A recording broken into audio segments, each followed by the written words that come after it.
what's kind of the status out there? Does it seem like things have sort of been contained, or is the spread still ongoing and rapid? Do you have a sort of overview of that situation? Are people feeling like the worst is behind them? Well, I think to an extent, I don't know if I would go that far to say the worst is for sure behind us. I would go as far as to say things are moving in a promising direction. So there's all of the smaller fires are pretty much 100% contained. Like they're pretty much taken care of. The big ones is of course the Palisades. That's the one people see the most of in the news, and then the Eaton one, which is further east. Like the Palisades is more what went after like the Santa Monica area, and then Malibu, stuff like that. The Eaton one is more Altadena, Pasadena, stuff like that. And Altadena is more working class, if I'm not mistaken, right? Yeah, a lot of parts of Pasadena are too. I mean, I lived in Pasadena for 4 years. And even places like the Palisades, which yes, is generally a wealthy area, but what a lot of people don't realize is that there's also generations of Angelenos that are scattered all across the area. So there's plenty of working class people in the Palisades. Maybe their family has just been there for generations and generations, and they all live in this house together, and now it's gone. So, I mean, it's not just, $1 million mansions that were impacted at any given place, So yeah, it's been wild. Now the Eaton fire is about last time I checked, and I mean I do check the I'm actually blanking on the name of the app off the top of my head, but it's like the main app for all that stuff. It's let me look it up real quick because it'll bother me if I don't say it, but I have been checking it almost by the hour. It is called the Watch Duty. Watch Duty. There might be people in the chat going, "Watch Duty, dude," but yes, Watch Duty. Yeah. So I think that the Eaton is at about 35%, and the Palisades is at about 17 or 18%. And there's also the fear that the winds might pick up. Basically, the big wind advisory is until 6 p.m. Pacific time today. So, the fact that there hasn't been anything like, whoa, the wind shifted again and we're really freaking panicking and a bunch of people had to evacuate. The fact that that hasn't happened as of 2 p.m. Pacific, that's encouraging. But, everyone's kind of on their toes. It's pretty wild. So yeah. I was tuning in the other day to this progressive news outlet, and they explained that everything was perfectly fine in California, but because there's so many homeless people smoking drugs, that all of the fires have erupted all over places that were once wholesome multi-generational family areas. How many more police do you think we'd have to send to Los Angeles before the fire situation would resolve itself? I watched your guys' video on that about an hour ago, and it would have been the ultimate dose of irony if I had to message you and say, "Hey, I can't appear on the show today because I threw my fucking laptop across the room watching the clips that you guys were sharing on that."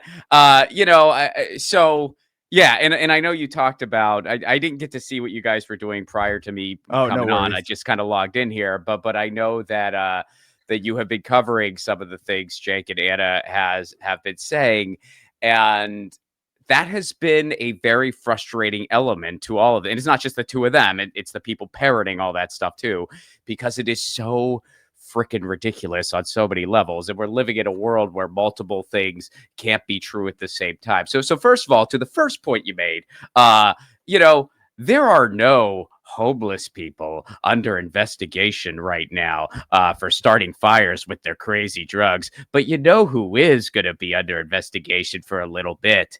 Edison, the power company. There's a good chance that Edison, the power company, their infrastructure had something to do with the starting of these fires. Just like years ago, PG&E was the cause of a fire here in Southern California. And you know what these power companies do? They don't invest in infrastructure because it cuts into their bottom line. So they price gouge and they profiteer as much as they can. Their infrastructure kind of goes to shit. And then fires happen in a place like California where it's a drought most of the freaking time. So no, it's not homeless people smoking drugs, doing the dope or whatever it is he said. He sounded ridiculous. It's actually capitalism. Well, there were no fires in California until you legalized marijuana. Yes. That's, it's so people really cling to this stuff too.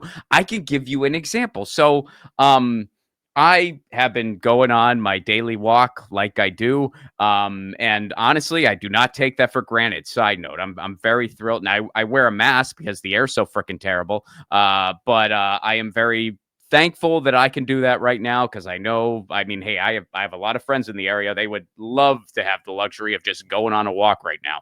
But the local beach park that I go to in my neighborhood, it's it's very much a neighborhood type beach. There's grills and stuff like that, and there are some homeless people that do spend time there. And there was a guy grilling food. I mean, he was just grilling food, and it might have been the only food he had. And this lady walks by and she just goes, "I don't think anyone should have a fire right now." And I go, like, she said it to me as if I'm supposed to go do something right there. And I said, I'm not sure if there's any policy in regards to grills. I don't know anything about that. And then she just stormed off. She was very I don't know what she expected me to do. I guess I was supposed to go and be like, "Hey, you're the problem. Stop grilling that." But I wasn't going to. And also there was an attendant like right in eye distance from this guy. So I'm sure that if he wasn't allowed to grill food, they would have said you can't. But anyway, this woman freaked out. It said she was gonna call the cops, and she like stormed off, and she had a TYT t-shirt. No, I'm just kidding. She didn't. She didn't. Everything else is true except for that last part. She did not have a TYT t-shirt on. But yeah, so people cling to this stuff. And it's so freaking absurd, Again, it's like these power plants are to blame. These power companies are likely to blame. I mean, the investigation hasn't concluded yet, so we'll see. But that's something going on in the ethers. And then of course there's the whole we're gonna do a victory lap for supporting Rick Caruso, which Right. Oh man, do I have some thoughts? So Well, first of all, invest in the fire department, right, Ron? Oh, God. All right. So we can start at the beginning here. So first of all, let me put this out there. We live in a world where multiple things can be true at the same time. Here's a couple things, all of which are true. One truth. Climate change is a big freaking culprit in all this. And the climate crisis is right here and it's at our door. Truth number two. Karen Bass was inexcusably terrible throughout all of this. She should never have gone on that trip. She just shouldn't have. People knew what was going to happen with the Santa Ana winds. They didn't know these big fires were going to come out, but there were warnings everywhere. The Red Cross was under warning. Other city officials were under warning. They knew the Santa Ana winds were going to pick up and that LA was going to be potentially vulnerable. If you're the mayor, you don't make a trip when you know that. She knew that. She made the trip anyway. And guess what? I know it has a lot to do with the work she used to do at the federal level. That's all well and good. But guess what? Karen, I'm sorry. You're not at the federal level anymore. You're the mayor of Los Angeles. That needs to come first.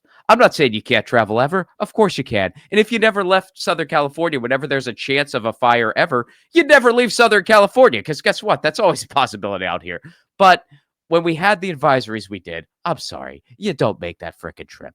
And then, yes, the fire department was not given the funds they should have gotten. 17 million went to the cops instead of them. It did not go to any homeless nonprofit. It all got funneled to the frickin' police. So yeah, that is inexcusable. That is terrible. Would we be better off with Rick Caruso? Okay, where did all the money go? It went to the frickin' cops. What did Rick Caruso want to do? He basically wanted to double the money that the cops got. You know what else he wanted to do? He wanted to make subdivisions of cops. I mean, I read the guy's website. He basically wanted to make different branches of police to guard whatever developments he had. That was like a big part of his economic plan. So you really think that guy would have given less money to police, or less money would have gotten to police if that guy was in charge. I highly, highly doubt it. Also, take a look at what he's done since this has gone on. He called out Karen Bass, and so so people started calling him out for what he did. Well, what did he do? He just hired a bunch of private firefighters to protect his developments. That's all he did. He would have just done that with public money if he was mayor.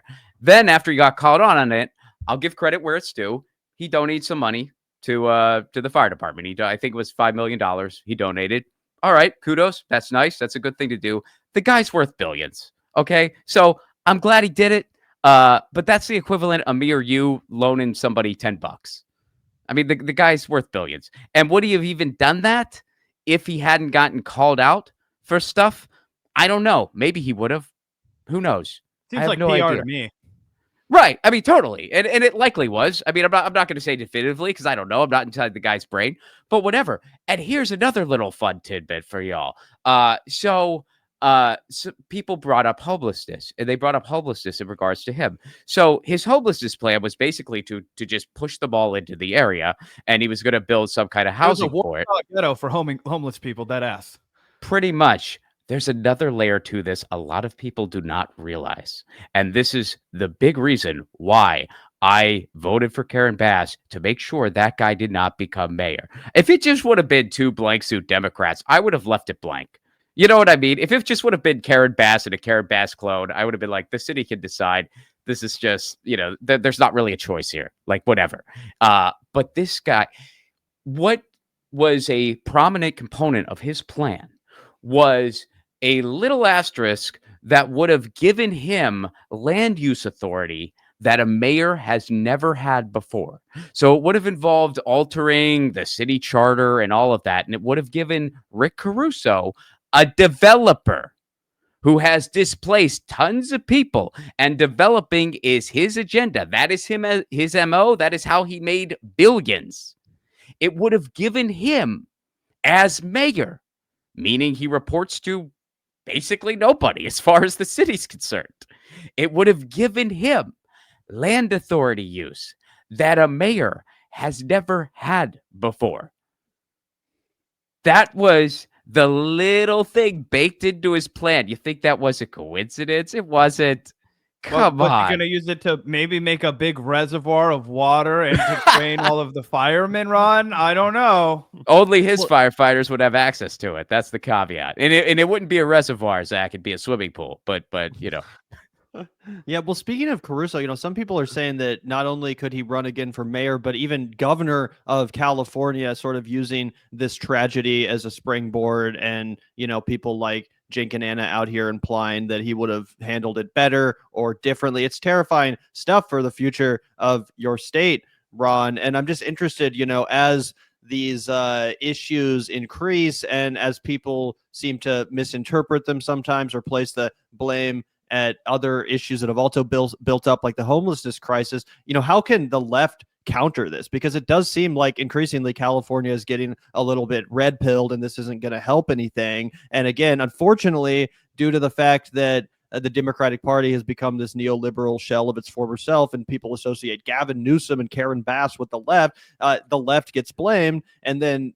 right-wingers like Rick Caruso get to act like they would have saved the day. So, are you terrified of the future for California? Do you think people are going to embrace these sort of fascists like Rick Caruso, who are promising to, get the homeless people out of sight, out of mind, promising them all of this stuff that, is a big issue, right? I don't want to underestimate or under minimize the issues people are having in the state, but I would hate to see it go down that path. What do you think the best message is to counter that? Well, man, that's a heavy question. I mean, I think the best messages to counter it is to get better alternatives to these people. I mean, get better alternatives that truly speak to the issues, that have a true economic, like a true populist message, not a fake one, but a real freaking populist message to battle this. And I think a big part of the problem too is you just have people being contrarian for the damn hell of it. They're not being contrarian because it's the truth or because it's the right thing to do. They're being contrarian for the damn hell of it, saying things like, oh, well, I'm actually going to support Rick Caruso because the Democratic establishment is blah, blah, blah, blah, blah, blah, blah. Look, everything you're saying about Karen Bass and how terrible she's been is totally true. I mean, I agree with all that. I mean, I think she should resign. That's how bad it's been. But I'm not going to apply this pretzel logic bullshit to say that we'd be better off with Rick Caruso, knowing what it is that guy wants to do and knowing the effect that would have on any given city, but especially Los Angeles. And seeing that whole like BS narrative that Jake Uger really promoted a lot, seeing that rear its head again because of this is beyond frustrating. And it's also just beyond bullshit. I mean, everything I just told you, I mean, there's a lot of things that a lot of people just don't see if you're not actually in Los Angeles living this day to day. Because I'll tell you another thing. The general consensus in the Los Angeles area was if you're a renter, don't vote for Caruso. If you're a property owner, vote for Caruso. Now, I don't know if Jank and Anna are property owners. I would guess they likely are, but I don't know for sure. I do know for sure, just to be clear. So what's the answer? Jank's old man is the developer himself, and Jank is himself a homeowner. Anna Kasparian is also a homeowner, though I wouldn't go so far as to put her in the classifications of, Jank's family. You know what I mean? Given that she just owns a single person residence. Wasn't it a condo or something? She owns a condo, yeah. But not the entire building, just like her own personal residence. So there you go. I mean, there you go. I mean, this is all just personal interest because the common consensus, even though I personally don't agree with this, is hey, if you have somebody like a developer in charge, you're just going to benefit the most if you own where you live or if you own anything else. And that's just the way it goes. So just do this out of your self-interest. So to do this pretzel logic, like, oh, we're the hope for progressives and we're going to support this billionaire developer who has these plans for the city that would absolutely decimate it. I mean, that's just freaking wild, dude. That's just freaking wild. And guess what? I mean, hey, since we're being fully transparent here, I'll be fully transparent as well. I'm not a renter. I am not a renter. But I sure as hell am not going to vote for Rick Caruso. One, because I know how hard it would decimate the city. And two, because I don't even buy that bullshit that they're like, oh, well, it's better if you...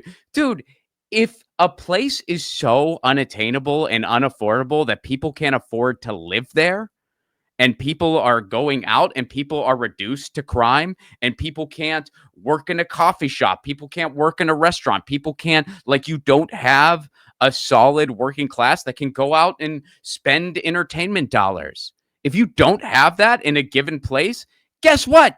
No one's going to want to frickin' live there. So that's going to drive down your property value too, idiot.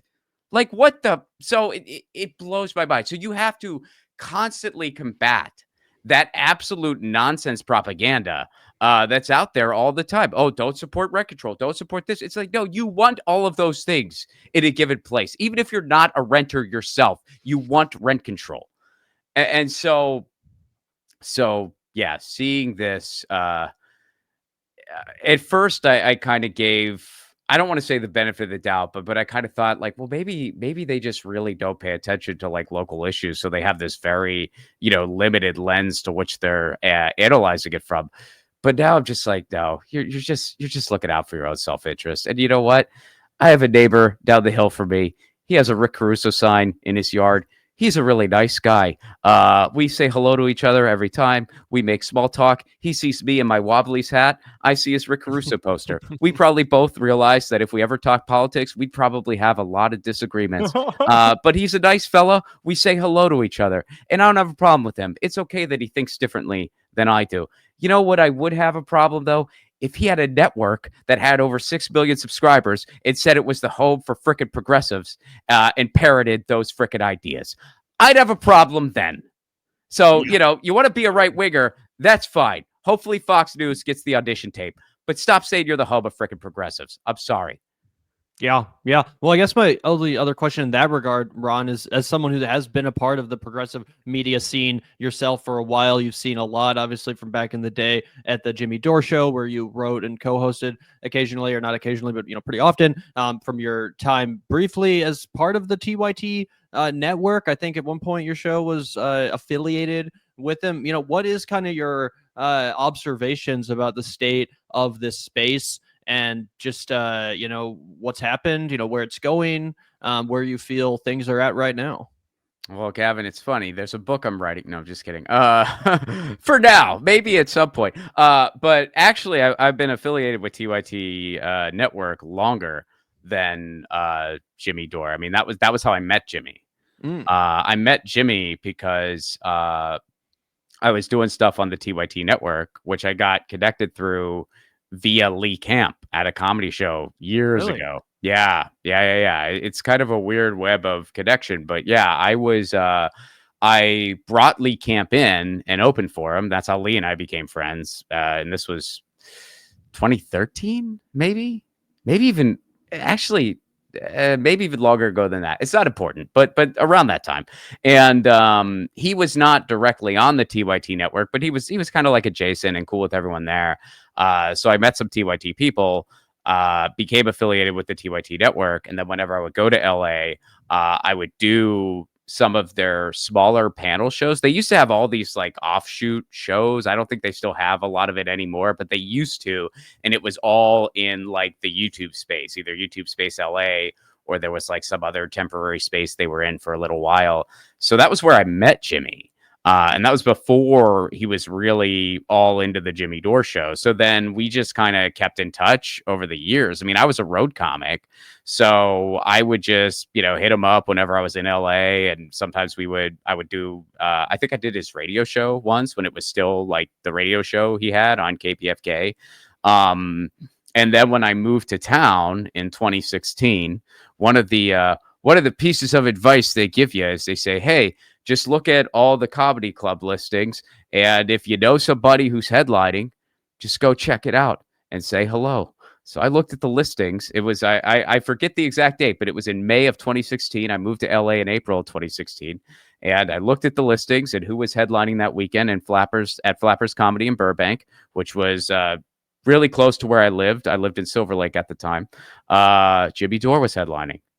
So I drove over there, and that was when his show was kind of starting to bubble. So I go to this show. There's like Bernie shirts everywhere, and I'm like, wow, this is kind of badass. I guess I'm not road dogging it in the middle of the like in the middle of nowhere anymore or whatever. And it was pretty cool. And I talked to him after, and he said, yeah, man, I'm still doing my show. I'm trying to get it to a daily thing, and that was kind of how all that started. A week later, he texted me and said, do you want to sit in on my show?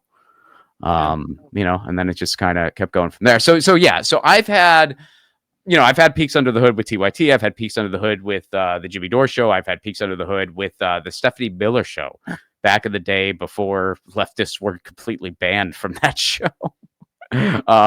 So yeah, I've had some peeks under the hood over the years. And as far as this whole space, and I'm not trying to sound disparaging when I say this, but this is just honestly how I feel. I think that, and I say this as somebody who has been a fly on the wall for many years, and has also been, involved to some extent for a few. And when you add it all up, it equals about 20. I mean, I've been paying attention to this space since about 2004. And I've seen it go from this relatively obscure thing that only a couple people knew about to a juggernaut in the freaking media landscape. And I feel that overall, and I'm not, pointing the finger at any one person, I'm even including myself in all this. This is a collective we. I feel like overall, it's been a huge disappointment. I feel like overall it has done more harm than good. I feel like overall it has been a huge missed opportunity. And I really hope that what's on the horizon next is something better. I really, really do. And I think a lot of it is just, just kind of nonsense and just just petty garbage. And now that being said, there's diamonds in the rough all over the place. You know, I do stuff with Status Coup. You know, after I quit the Jimmy Dore show, my thought was I was probably going to walk away from this space indefinitely. But Jordan called me, wanted me to do some stuff with Status Coup. And even though my first like knee-jerk answer was going to be like, no, I just want to walk away from all of it, at least for a while. You know, I thought about how I like what Status Coup does. I like that Status Coup breaks stories. I like that Status Coup goes on the ground. I like that Status Coup just does things the way they do it. So I realized, well, yeah, I think I would be cool being involved in this place. You know, if I feel like, you know, if I feel like there's been a lot of missed opportunity in the space, I guess I should do everything I can to try to be part of the good. You know, whether I am or not, the viewers can decide. But, you know, that's what I'm trying for as far as this space is concerned.